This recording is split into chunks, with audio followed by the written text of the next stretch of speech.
ko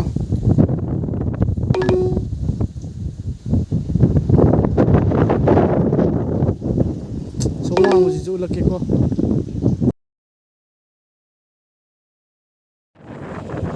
bisin po ko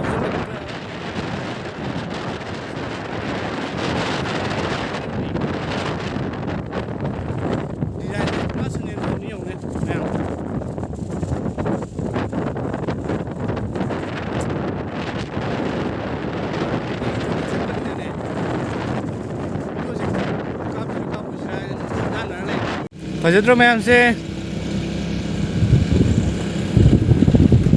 कनोमा माले करी Switzerland थोड़े स्विट्जरलैंड मणिपुर स्विट्जरलैंड कमायना फजदे हाइरुदुनु the jewel land of India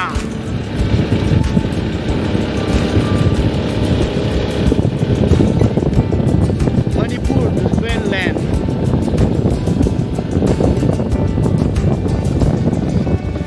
Sana lebang Manipur.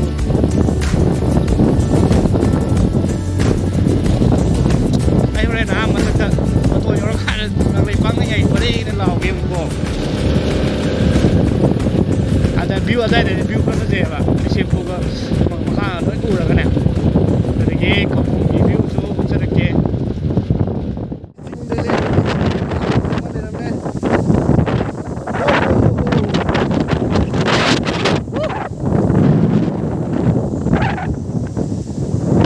ba kano se pune ba pun ngatanga re kano udam ne ba tak ne ba pun ngatanga ta udre le ti seng tre yadre ain khalam ma do yadre ala view yeng adum chala sin tra so tra se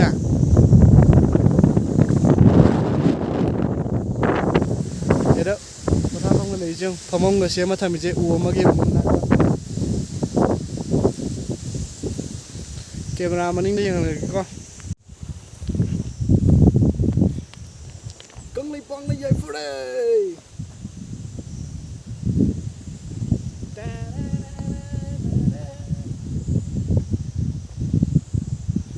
ai post đi này đây post anh ta lấy tiền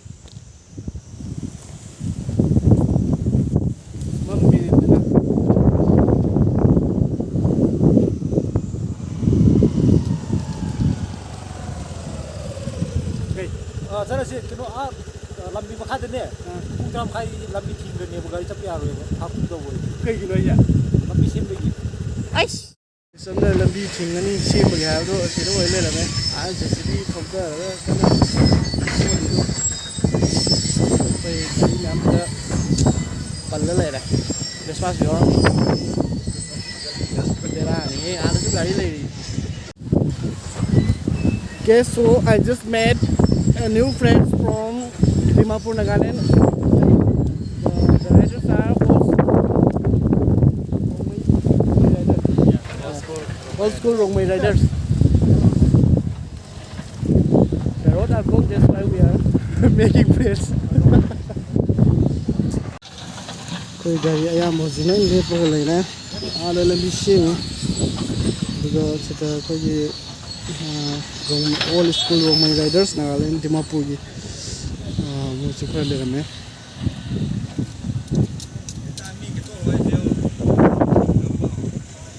views di fazare bu fundi fazare nung dolanje si da sulle rabe si nung ngata ni nung dolani hum ni thengna dore suna kana jo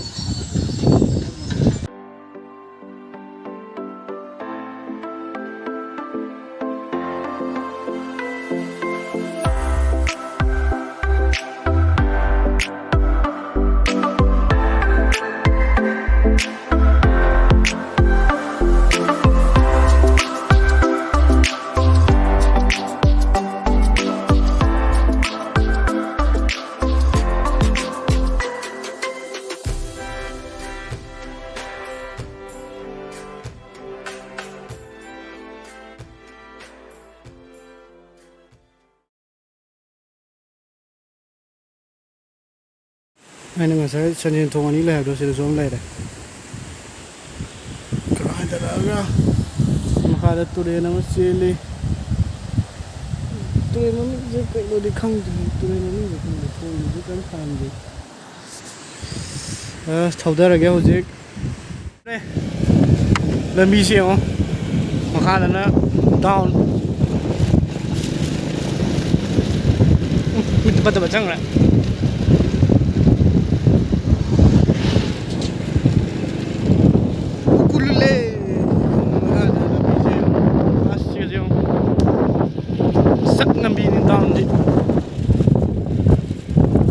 Kita sih ini apa? Dia ini. Kue terima le sih mbak.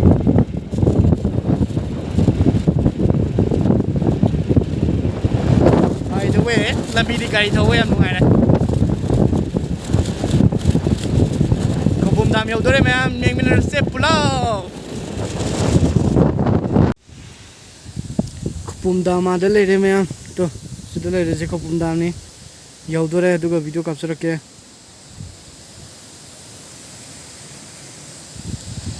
Straight to the sea. Let's ride with no engine on. Engine off to kore. To the sea. Do a confirm your day. I am loving the sea go. So here it is. The Kokum Dam.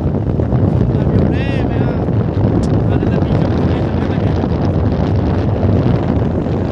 less release, less money pool.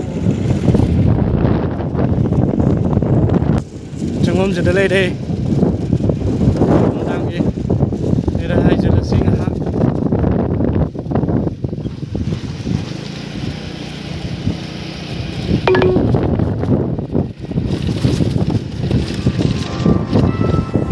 เด็กๆข้ามสิ่งอ่ะ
Laga irang yorang anda irang da loisal lagi proxy ado kanogi khoi nungba phawlo bondo ado ta amage ado lo asai loisal lagi memory full loisal ya ba photo me loisal da pa lo je ta de si to ne ma jong wing long pan na thap ti so na ado ju matam la kini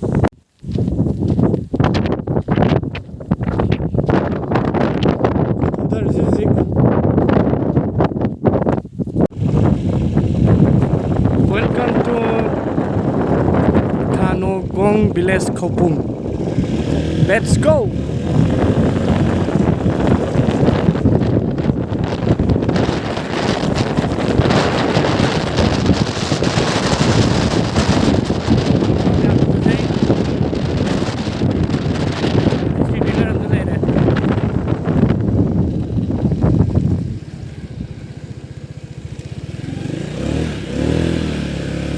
Gandhi Jayanti celebration se lai le bas khong nang ba mi di saw le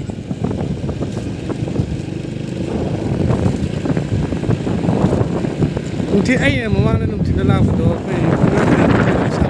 si di buji pung ba pung train thui ta do le lo village area school going na bi yang jar ke ta Udake Kansilung Higher Secondary School, Government of Manipur. Hey, Kanu Mali. Higher Secondary.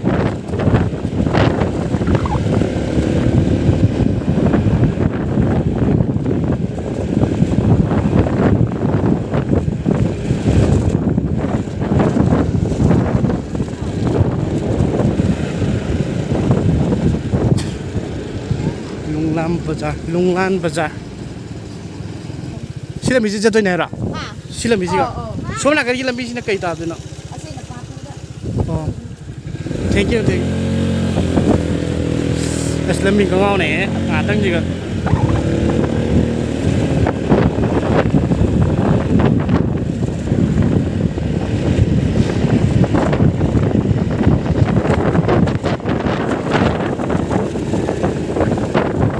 Saya pergi berjam, saya kan tahu dah lebih.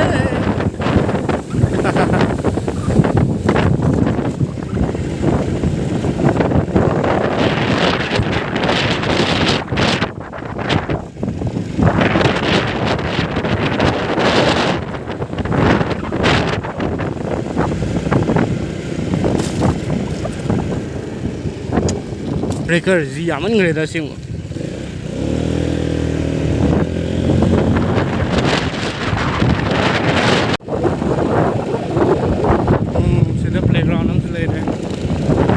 Fazer esse uso lei a mesma playground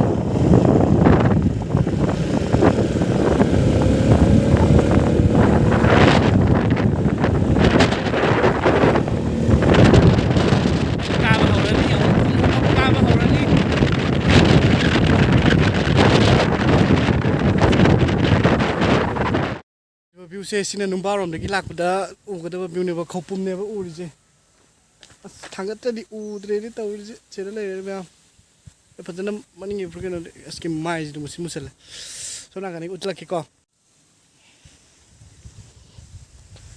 chera le khopum beli ni je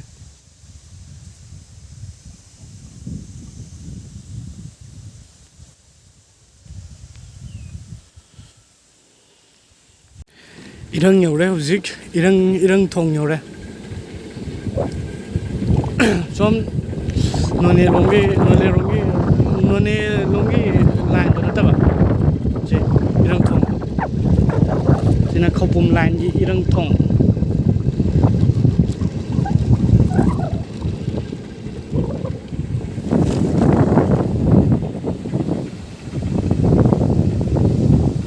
Ani thong ra đấy.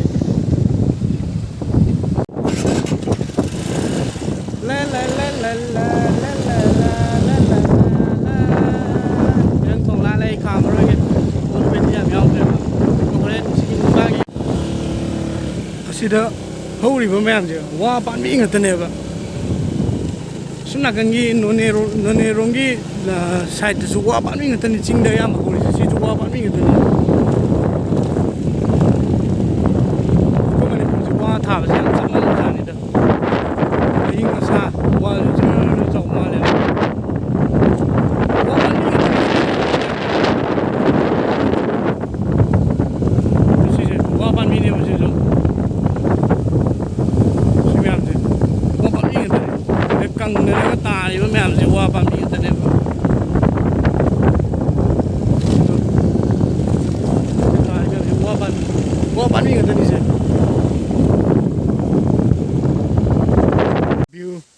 Maning gi view se phajadro mayam ya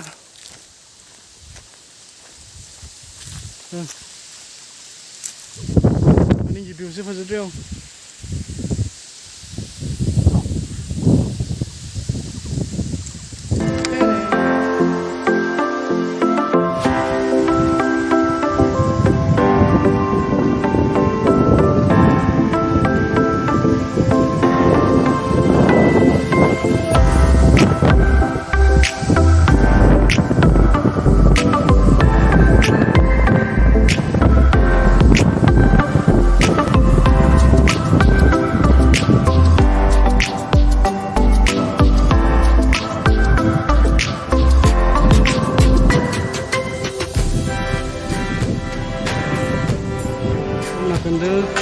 ꯁꯤꯅ ꯖꯤꯔꯤꯕꯥꯝꯒꯤ ꯆꯠꯇꯣꯏꯕ ꯁꯤꯅ ꯏꯝꯐꯥꯜ ꯂꯣꯝꯗ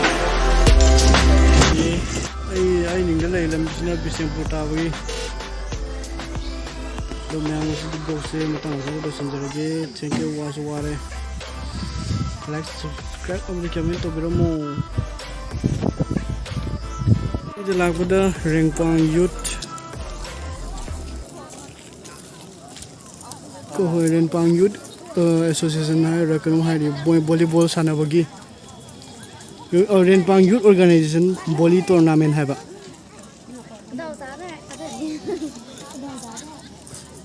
ꯁꯤꯗ sports ꯇꯧ ꯂꯩꯔꯝꯃꯦ ꯔꯦꯡꯄꯥꯡꯒꯤꯗ ꯃꯣꯏꯒꯤ ꯐꯤꯜꯗ volleyball ꯔꯦꯡꯄꯥꯡ ꯌꯨꯠ organisation ꯐꯤꯜꯗ volleyball tournament ꯌꯦꯡꯗꯤ ꯌꯦꯡꯉꯔꯣꯏꯒꯦ ꯊꯦꯡꯉꯅꯤ ꯌꯨꯝ ꯌꯧꯕꯗ ꯑꯥꯗ ꯂꯩꯔꯤꯁꯦ ꯃꯅꯤꯡꯗ ꯂꯩꯔꯤꯁꯦ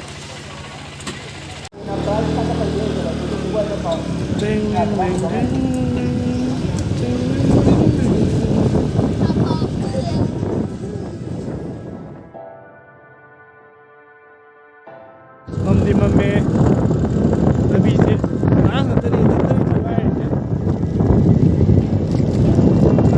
ꯃꯊꯪ ꯍꯜꯂꯛꯄꯒꯤꯗ ꯐꯖꯅ ꯅꯝꯖꯔꯛꯀꯦ ꯕ꯭ꯂꯣꯛꯁꯦ ꯍꯜꯂꯛꯄꯒꯤꯗ ꯅꯝꯃꯒꯦ ꯐꯖꯅ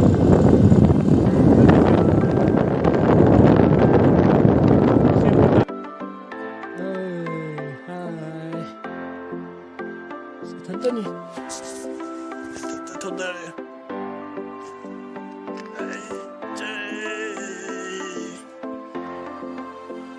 ꯊꯧꯔꯒꯦ ꯊꯦꯡꯉꯦ ꯌꯧꯗꯣꯏꯅꯤ ꯑꯣꯏꯅ ꯑꯃꯨꯛ ꯆꯤꯛꯈ꯭ꯔꯦ ꯇꯟꯖꯥꯁꯤꯗ ꯑꯁ ꯉꯛꯁꯝꯁꯤꯒ ꯅꯥꯕꯅ ꯂꯣꯏꯔꯦ ꯉꯛꯁꯝ ꯃꯔꯤ ꯀꯩꯅꯣ ꯇꯧꯈ꯭ꯔꯦ ꯇꯞꯇꯅ ꯊꯧꯔꯒꯦ ꯌꯥꯗ꯭ꯔꯦ ꯀꯤꯂꯣꯃꯤꯇꯔꯁꯤꯁꯨ ꯑꯩꯅ 172 ꯀꯤꯂꯣꯃꯤꯇꯔꯗꯤ ꯊꯧꯔꯛꯑꯦ ꯄꯨꯡ 3 ꯃꯈꯥꯏ ꯇꯥꯔꯦ ꯅꯥꯆꯤꯟꯗ ꯍꯦꯛꯀꯠꯂꯦ ꯚꯤꯗꯤꯑꯣ ꯃꯇꯦꯛ ꯑꯃ ꯊꯧꯕꯒꯤ ꯌꯣꯜꯂꯛꯀꯦ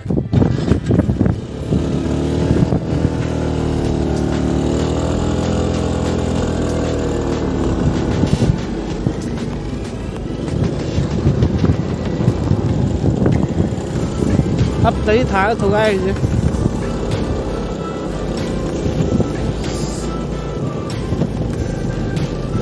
ꯅꯝꯃꯒ ꯉꯝꯃꯔꯣꯏ ꯉꯛꯁꯝ ꯅꯥꯕꯅ ꯂꯣꯏꯔꯦ ꯀꯨꯝꯊꯠꯂꯒꯦ ꯑꯩ ꯍꯧꯖꯤꯛ ꯗꯥꯎꯟ ꯀꯨꯝꯊꯔꯛꯑꯦ ꯕꯤꯁꯦꯝꯄꯨꯔ ꯐꯖꯔꯦ ꯃꯝꯃꯤꯅ ꯍꯌꯦꯡ ꯑꯉꯥꯡꯕꯁꯨ ꯌꯦꯡꯍꯜꯂꯛꯀꯦ ꯕꯤꯁꯦꯝꯄꯨꯔ ꯑꯁꯤ ꯕꯤꯁꯦꯝꯄꯨꯔꯅꯤ ꯌꯧꯗꯣꯔꯦ ꯑꯁ ꯊꯧꯗꯔꯒꯦ ꯑꯣꯟꯂꯤ ꯃꯤ ꯒꯣ